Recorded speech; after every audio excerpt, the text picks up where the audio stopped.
আসসালামু আলাইকুম। যারা নতুন নতুন সেলাই মেশিনের কাজ শিখতেছো তারা অনেকেই সঠিক নিয়মে রাবার লাগাতে পারো না। তো আজকে ভিডিওটা নতুনদের জন্য। তো আমি এখানে 46 বডির জন্য 26 ইঞ্চি একটা রাবার নিচ্ছি। তো রাবার কত বডির জন্য কত নিতে হয় সেটা আমি ভিডিও শেষে তোমাদের বলে দেব। তো এখানে রাবারটা আমি সুন্দর করে জয়েন্ট করে নিলাম। তো এখানে তোমরা কাপড় দিয়েও জয়েন্ট করতে পারো, এমনি একটার উপর আর একটা রাবার রেখেও জয়েন করতে পারো। সুবিধা মতন জয়েন করে নেবা তোমরা।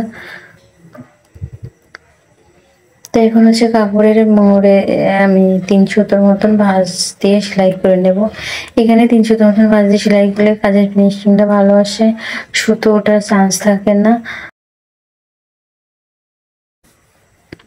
ঠিক আছে, কাপড়ের উল্টো দিকে আমি রাবারটা রেখে কাপড় দিয়ে মুড়ে নেব।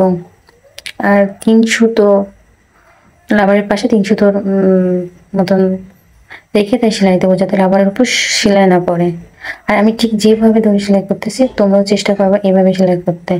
আর যেহেতু কাপড়ের চেয়ে রাবার ছোট, সেই জন্য রাবারটা হালকা করে টেনে টেনে সেলাই করতে হবে।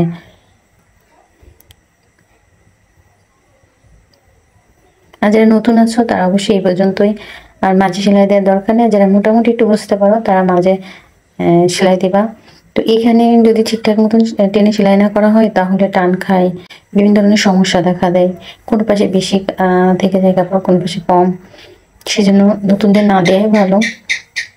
আর আমি যেটা বলতে চাইছিলাম যে বডি যা হবে তার সাথে 6 যোগ করবা, 6 যোগ করে হাফ নিবা।